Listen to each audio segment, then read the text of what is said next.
आऊज़ुबिल्लाहि मिनश्शैतानिर्रजीम बिस्मिल्लाहिर्रहमानिर्रहीम। अस्सलाम वालेकुम वरहमतुल्लाहि वबरकातुहू। डियर स्टूडेंट्स, कैसे हैं? माजरत लेट होने के लिए, लेकिन यह है कि ये क्लास अब शुरू हो जाएगी, तो जब आपको नेक्स्ट क्लास का लिंक आ जाए तो ऊंची आवाज़ में बोल के मुझे बताना है कि हमें नेक्स्ट क्लास का लिंक आ गया, तो उस वक़्त फिर हम क्लास को जो है वो क्लोज़ कर देंगे। ठीक है, जो ही आपको नेक्स्ट क्लास का लिंक आएगा, लेकिन जितनी देर तक लिंक नहीं आता उतनी देर तक क्लास जो है वो चलती रहेगी। तो आज हमारा लेक्चर नंबर 5 है इसका EMT 1 का, और लास्ट टाइम जो है वो हमने गाज़िज़ लॉ जो है और उसकी एप्लीकेशंस जो है उनको स्टार्ट किया था, और उनके अंदर 2 एप्लीकेशंस जो हैं वो हमने स्टडी की थी। आज हमने जो है वो थर्ड एप्लीकेशन जो है उसको स्टडी करना है, और थर्ड एप्लीकेशन जो है वो है हमारी इलेक्ट्रिक फील्ड नियर ए charge conducting sheet. Electric field near ए charge conducting sheet. Infinite sheet जो है उसका आप स्टडी कर चुके हैं, और इनफाइनाइट शीट के लिए जो इलेक्ट्रिक फील्ड थी, फॉर इनफाइनाइट शीट हमारे पास इलेक्ट्रिक फील्ड E जो है वो sigma over 2 epsilon naught n unit vector के बराबर निकला था, जहां पर R जो है यूनिट वेक्टर था along the normal to the sheet. लेकिन इलेक्ट्रिक फील्ड जो नियर चार्ज कंडक्टिंग शीट है वो ट्वाइस होता है to the electric field of infinite sheet, यानी कि डबल हो जाता है। इलेक्ट्रिक फील्ड जो है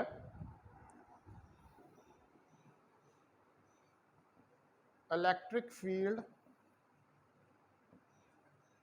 towards conducting sheet is twice of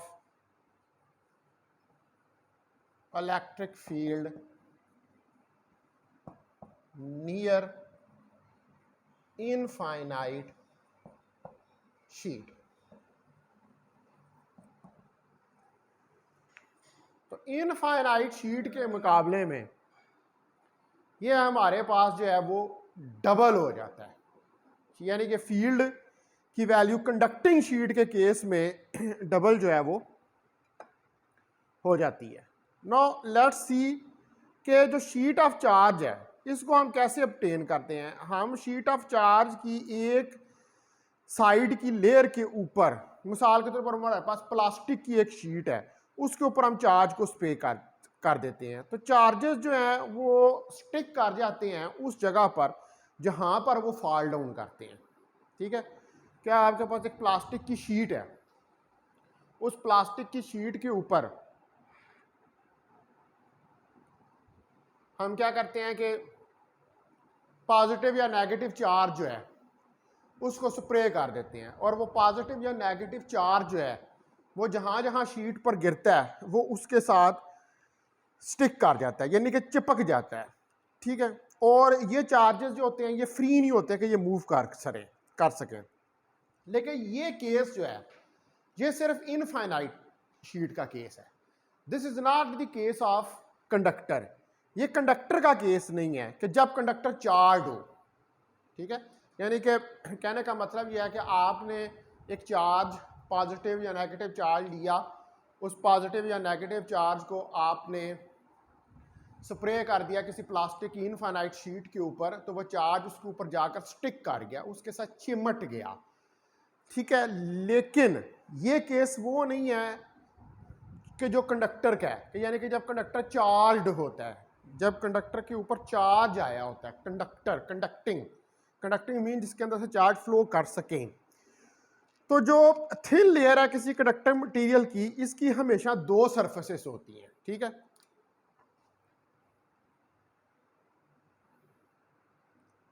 a thin layer of conducting material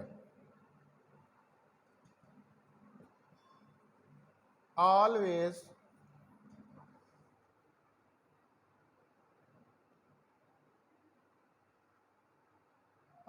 have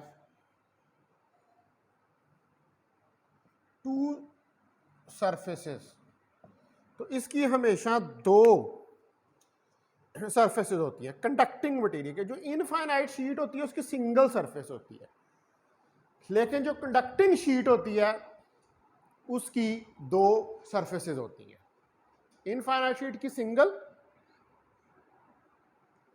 और जो कंडक्टिंग शीट है उसकी डबल सरफेस होती है। ठीक है, तो जो चार्ज है वो through out the conductor travel करता है। ठीक है, पूरे कंडक्टर पे ट्रैवल करता है और अपने आप को डिस्ट्रीब्यूट कर लेता है कंडक्टर के ऊपर। इसका मतलब यह है कि वो चार्ज जो है वो पूरे कंडक्टर के ऊपर मूव करता है और कंडक्टर की दोनों सरफेसेस जो होती हैं, ठीक है, चार्ज जो है वो अपने आप को कंडक्टर की दोनों सरफेसेस के ऊपर डिस्ट्रीब्यूट कर लेता है।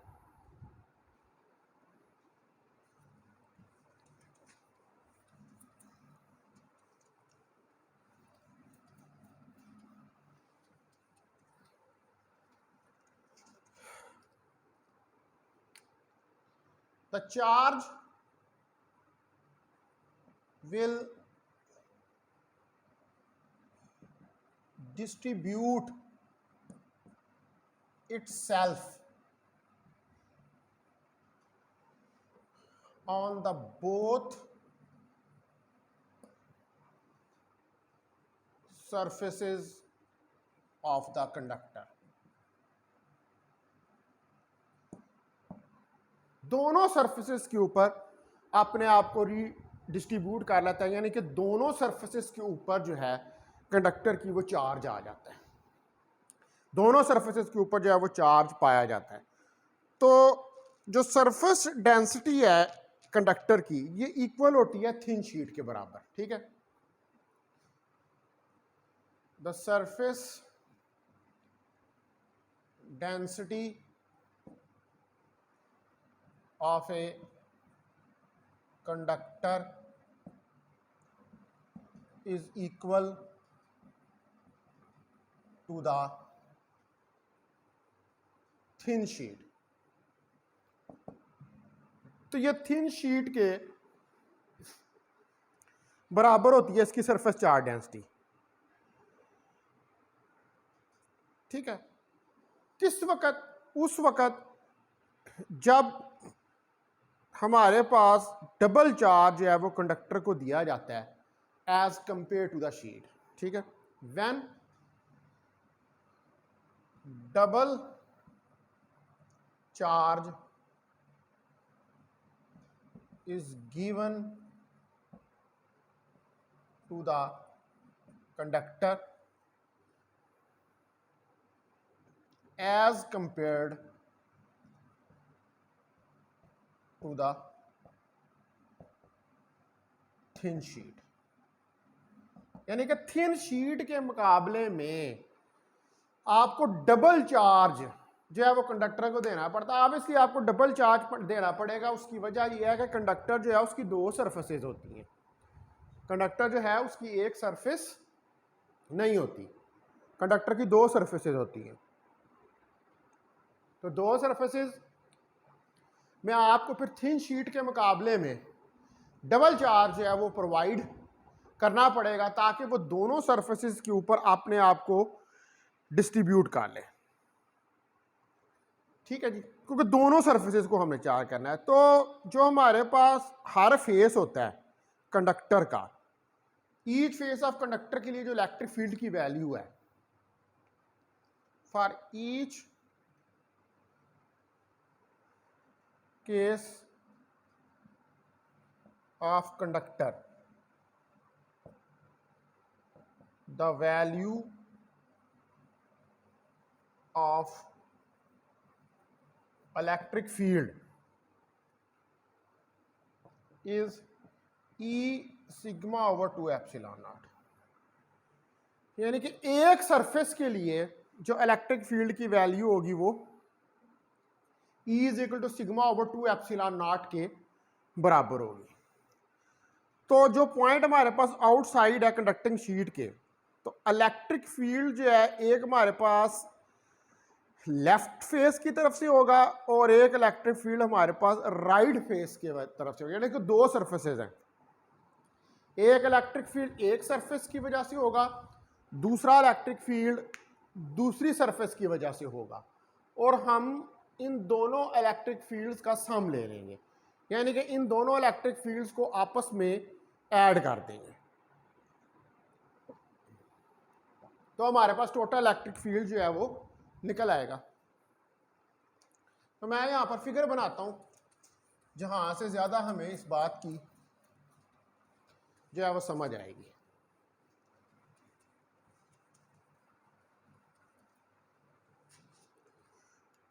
तो आप देखें कि ये हमारे पास लेफ्ट प्लेट है, यानी कि लेफ्ट कंडक्टिंग सरफेस है, ये हमारे पास राइट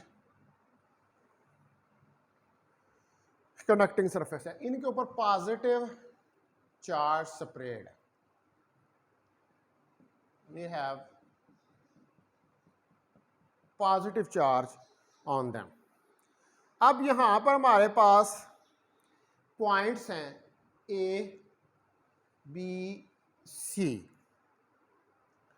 तो इस तरफ ये लेफ्ट ये राइट, ये ई एल, इस तरफ भी ये ई राइट और ई सिग्मा ओवर एप्सिलॉन नॉट। इसी तरह इस तरफ भी ई एल ई राइट और सिग्मा ओवर एप्सिलॉन नॉट। और इनसाइड फील्ड हमारे पास जीरो हो गया, क्योंकि यहाँ पर इस रीजन में कुछ भी नहीं है। ये लाइंस इस तरफ जा रही हैं, इस तरफ हमारे पास जा रही हैं, इसकी इस तरफ आ रही हैं, इसकी इस तरफ जा रही हैं, तो इनसाइड हमारे पास कोई फील्ड नहीं है। तो आप टोटल फील्ड देखें, total field E is equal to E L plus E R दोनों फेसेस के लिए। तो ई एल और ई आर, ई एल भी हमारे पास सिग्मा ओवर 2 एप्सिलॉन नॉट है और ई आर भी हमारे पास सिग्मा ओवर 2 एप्सिलॉन नॉट है। तो sigma over 2 epsilon naught that is equal to sigma over epsilon naught. ठीक है, तो ये जो पॉइंट ए और सी हैं, इन पॉइंट्स के ऊपर हमारे पास टोटल इलेक्ट्रिक फील्ड जो है वो सिग्मा ओवर एप्सिलॉन नॉट है आउटसाइड द कंडक्टिंग शीट। ये क्या है? ये इलेक्ट्रिक फील्ड है, this is the electric field outside the conducting sheet. ये आउटसाइड बाहर की तरफ, और inside the conducting sheet point B के ऊपर हमारे पास जो है इलेक्ट्रिक फील्ड अपोजिटली डायरेक्टेड है। ठीक है, यहां पर पॉइंट बी पर इलेक्ट्रिक फील्ड अपोजिटली डायरेक्टेड है और ये एक दूसरे के इफेक्ट को कैंसिल कर देंगे, लिहाजा इनसाइड जो है वो इलेक्ट्रिक फील्ड जीरो होगी। Inside the electric fields are opposite each other and they cancel the effect of each other and E is equal to 0। Inside जो है वो हमारे पास E 0 होगा और कंडक्टिंग शीट के आउटसाइड जो है वो हमारे पास electric field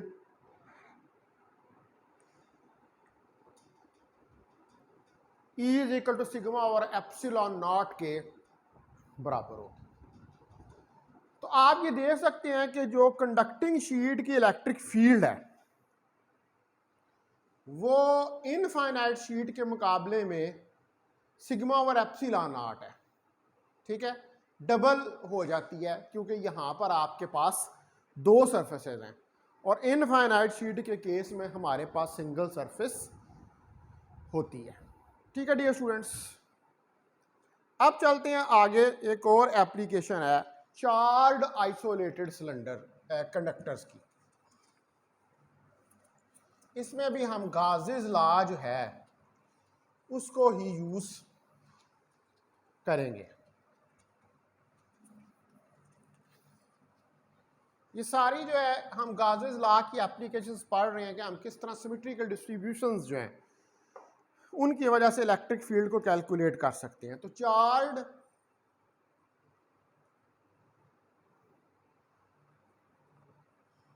isolated conductors, suppose करें कि हमारे पास एक आइसोलेटेड कंडक्टर है, जैसे कि एक लंप है कॉपर का जो कि लटका हुआ है किसी सिल्क थ्रेड से और उसके ऊपर कोई नेट पॉजिटिव चार्ज क्यू है। ठीक है, consider a isolated conductor such as a lump of copper which is hanging from silk thread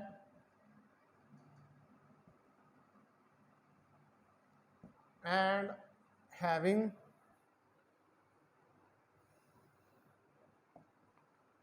charge Q, और उसके पास एक चार्ज Q है। सिल्क थ्रेड से एक लंप है कॉपर का, कॉपर एक अच्छा कंडक्टर होता है। सिल्क थ्रेड से एक लंप है कॉपर का, वो लटका हुआ है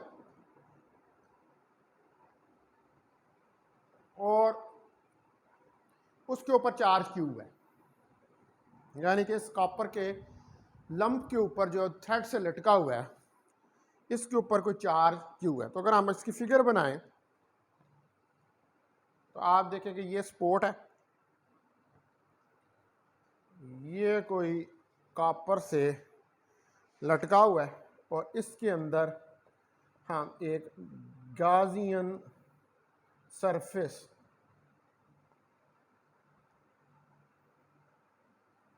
ड्रा कर देते हैं। ये कंडक्टर है, ठीक है। तो जो पॉजिटिव चार्ज आप इस कंडक्टर को देते हैं वो का पॉजिटिव चार्ज जो है वो ये कोशिश करता है कि वो कंडक्टर की सरफेस के ऊपर आए और ये कोशिश करता है कि वो क्लोज हो नेगेटिव चार्जेस के, ठीक है।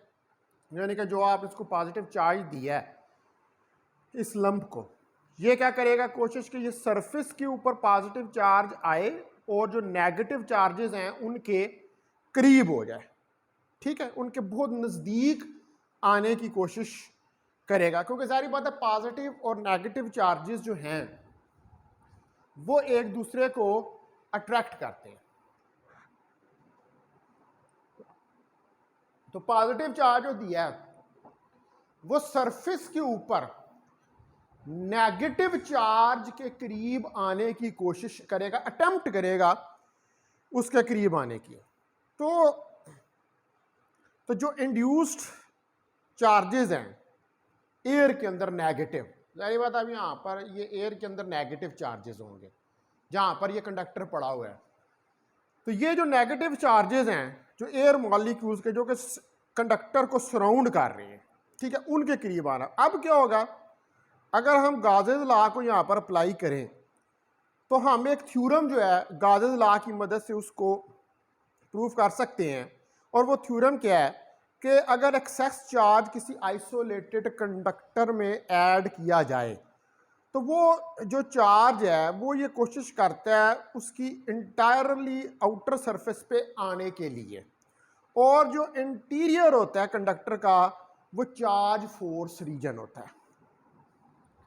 अब इस स्टेटमेंट का मतलब क्या है? इस स्टेटमेंट का मतलब यह है कि आपने चार्ज कंडक्टर को दिया, कंडक्टर की सराउंडिंग के अंदर एयर के मॉलिक्यूल्स हैं और वहां पर नेगेटिव चार्ज है। अब जो चार्ज आपने कंडक्टर को दिया है वो चार्ज क्या करेगा? वो चार्ज कंडक्टर की सरफेस पे आने की कोशिश करेगा ताकि वो नेगेटिव चार्जेस की तरफ अट्रैक्ट हो सके, और जब वो कंडक्टर की सरफेस पे आएगा और नेगेटिव चार्जेस के साथ इंटरेक्ट करेगा, यानी कि पूरा चार्ज उठ के सरफेस के ऊपर आ जाएगा, और जो कंडक्टर का इनसाइड है, जो कंडक्टर की इनसाइड है, वो कंडक्टर की इनसाइड खाली हो जाएगी और उस इनसाइड के अंदर कोई चार्ज नहीं होगा। ये तो कहना गलत है कि चार्ज नहीं होगा, फोर्स फ्री रीजन होगा, यानी कि उसके अंदर फील्ड कोई नहीं होगी। तो अगर हम गॉसियन सरफेस जो है उसको अप्लाई करें तो हम देखेंगे कि कंडक्टर के इनसाइड जो है वो कोई चार्ज इनक्लोज नहीं हो रहा, क्योंकि सारा चार्ज जो है वो नेगेटिव चार्जेस जो एयर के हैं उनकी वजह से कंडक्टर की सरफेस के ऊपर आ गया। ठीक है, तो ये क्या थ्योरम है? ये थ्योरम है कि इसकी स्टेटमेंट आप थ्योरम की जो है वो राइट डाउन कर लें। An excess of charge added to the conductor, आप जो एक्सेस चार्ज ऐड करते हैं कंडक्टर के लिए, आइसोलेटेड कंडक्टर को इधर लिख लें, आइसोलेटेड कंडक्टर, आप जो चार्ज ऐड करते हैं आइसोलेटेड कंडक्टर को, moves entirely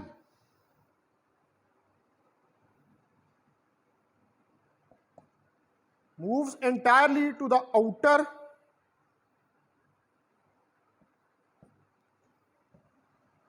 outer surface of the conductor,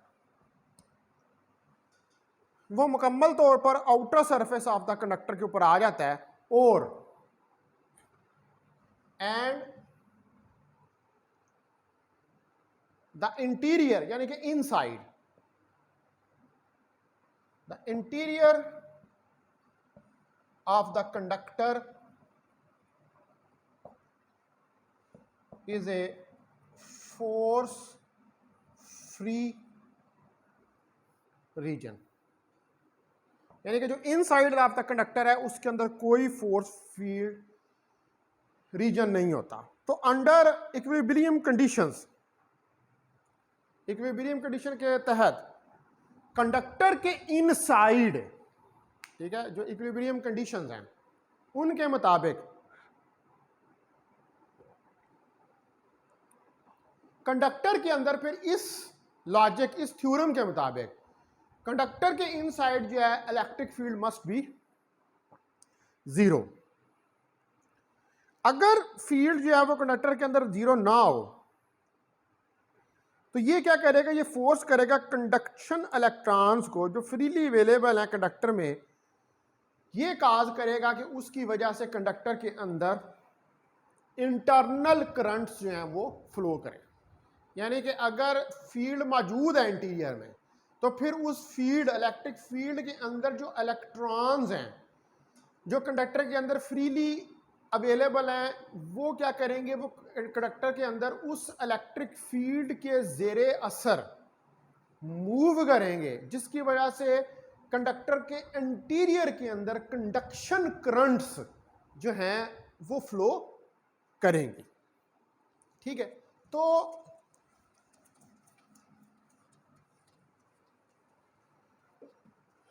under the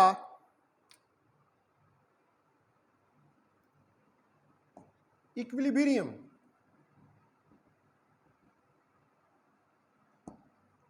conditions, the electric field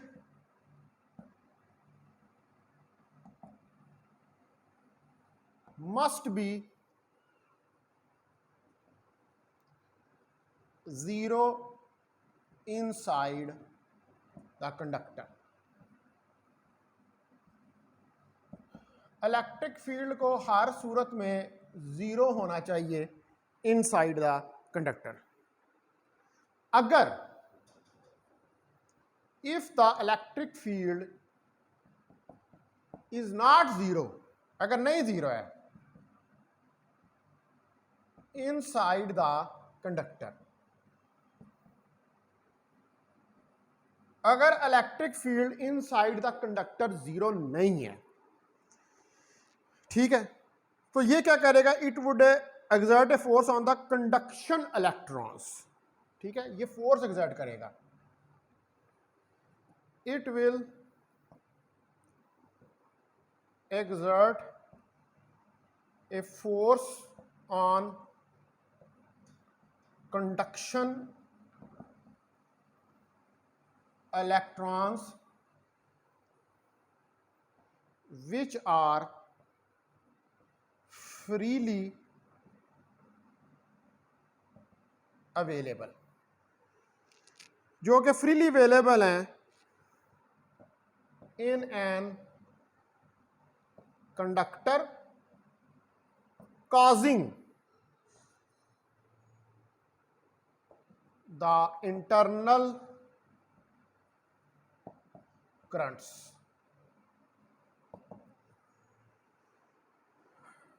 जो कि इंटरनल करंट्स प्रोड्यूस करेगा फ्लो होने के लिए,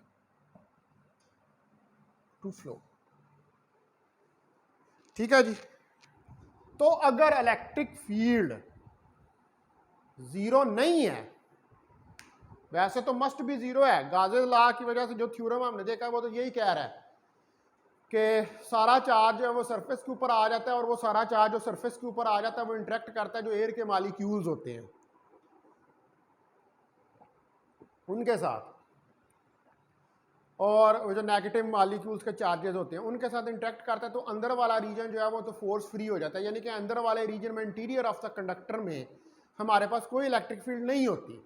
लेकिन अगर इलेक्ट्रिक फील्ड हो तो फिर जो हमारे पास फ्रीली अवेलेबल कंडक्शन इलेक्ट्रॉन्स हैं उनके ऊपर ये इलेक्ट्रिक फील्ड एक्ट करता है, और उसकी वजह से कंडक्टर के अंदर इंटरनल करंट्स फ्लो करना शुरू कर देती हैं, अगर इलेक्ट्रिक फील्ड जीरो नहीं है. लेकिन इलेक्ट्रिक फील्ड जीरो होता है. ठीक है, ये उस वक्त कैसा है कि जब इलेक्ट्रिक फील्ड जीरो नहीं है.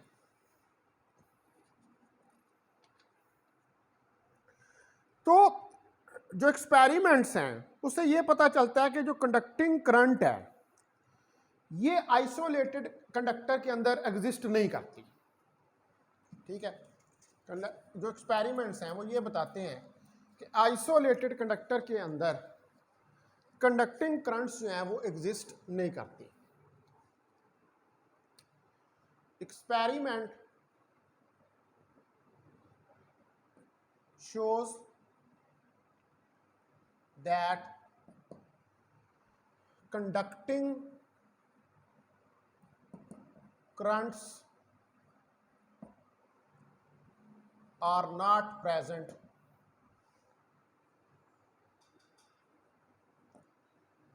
into the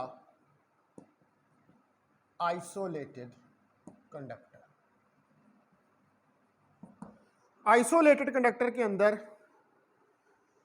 जो कंडक्टिंग करंट्स हैं वो अवेलेबल नहीं होती क्योंकि इलेक्ट्रिक फील्ड जीरो होता है.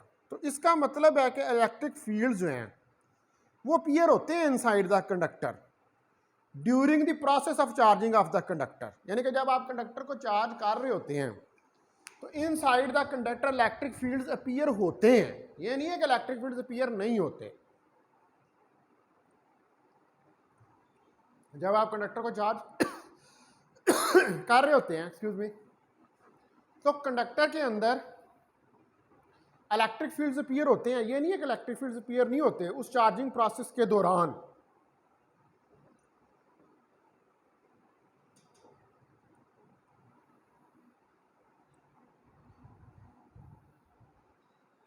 लेकिन वो ज्यादा देर तक लास्ट नहीं करते, वो ज्यादा देर तक मौजूद नहीं करते। No doubt electric fields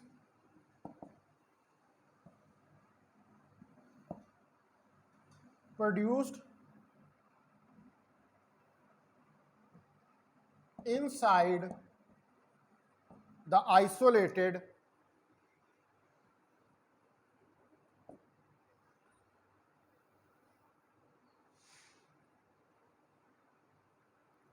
conductor during the process। Okay, एक मिनट थोड़ा सा रह गया। During the process of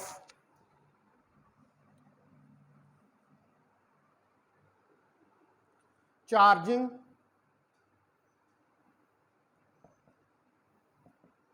the conductor. लेकिन ये ज्यादा देर तक मौजूद नहीं रहते, but they do not last long। लेकिन ये ज्यादा देर तक नहीं रहते उसके अंदर, ये खत्म हो जाते हैं। जो इंटरनल करंट्स हैं वो अपने आप को रीडिस्ट्रीब्यूट करती हैं। जो चार्ज हम देते हैं इलेक्ट्रिक फील्ड के अंदर वैनिश करने के लिए, ठीक है, यानी कि जो इंटरनल करंट्स प्रोड्यूस होती हैं वो क्विकली रीडिस्ट्रीब्यूट हो जाती हैं, और जो एडेड चार्ज है वो इलेक्ट्रिक फील्ड को वैनिश कर देता है इनसाइड द कंडक्टर, ठीक है। द इंटरनल करंट्स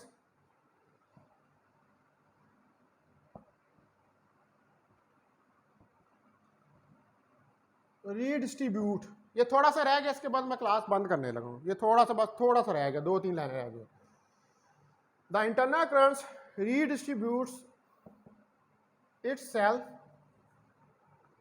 ठीक है। इंटरनल करंट्स अपने आप को रीडिस्ट्रीब्यूट कर लेती हैं, ठीक है। और जो एडेड चार्ज है, द एडेड चार्ज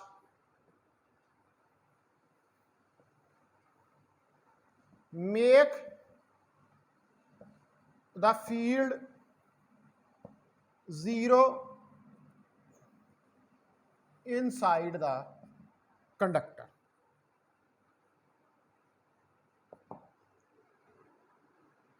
ठीक है, और वो जीरो कर देता है जो एडेड, जो चार्ज आप उसको पर ऐड करते हैं, उसकी वजह से जो है हमारे पास इनसाइड कंडक्टर के इलेक्ट्रिक फील्ड जीरो हो जाती है। तो जो इंटरनल करंट्स हैं वो फिर क्या होता है, वो स्टॉप हो जाती हैं फ्लोइंग, और इलेक्ट्रोस्टैटिक इक्विलिब्रियम पोजीशन आ जाती है। इलेक्ट्रोस्टैटिक इक्विलिब्रियम पोजीशन का मतलब यह है कि इलेक्ट्रिक फील्ड जीरो हो गया, फोर्स फ्री या फील्ड फ्री रीजन है जब इलेक्ट्रोस्टैटिक इक्विलिब्रियम आता है। इलेक्ट्रोस्टैटिक इक्विलिब्रियम का मतलब ये है कि इंटरनल करंट्स जो हैं वो फ्लो होनी बंद हो गई हैं, ठीक है।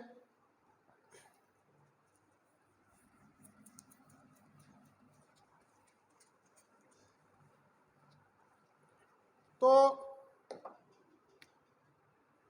In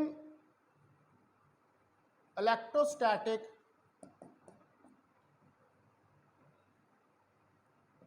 equilibrium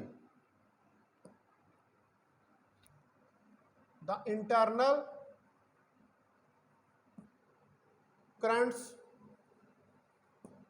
stop to flow. Internal currents जो हैं वो फ्लो करना बंद कर देती हैं, इंटरनल करंट्स रुक जाती हैं। तो इलेक्ट्रिक फील्ड जीरो है हर तरफ इनसाइड द कंडक्टर, ठीक है। E इज जीरो एवरीवेयर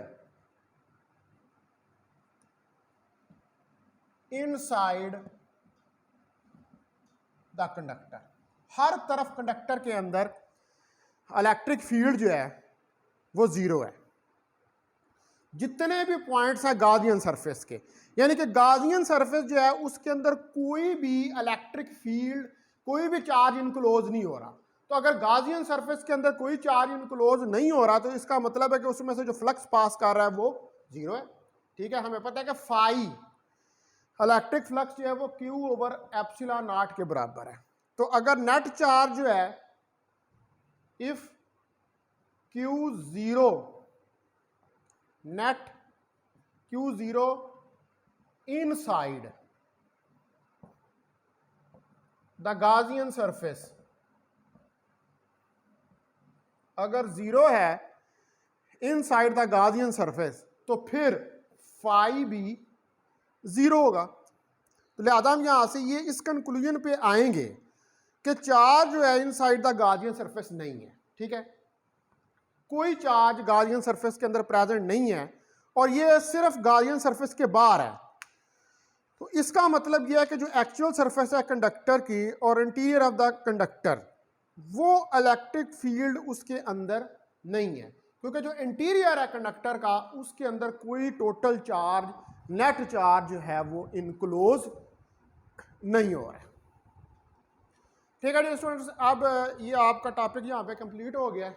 तो मैं अब यहाँ पर, क्योंकि आपका नेक्स्ट लिंक आ गया, तो नेक्स्ट जो है वो फिर हम स्टार्ट करेंगे isolated conducting charge conductor with cavity, और फिर इलेक्ट्रिक फील्ड हमने फाइंड करनी है ड्यू टू स्फेरिकल डिस्ट्रीब्यूशन। बहुत शुक्रिया आपका।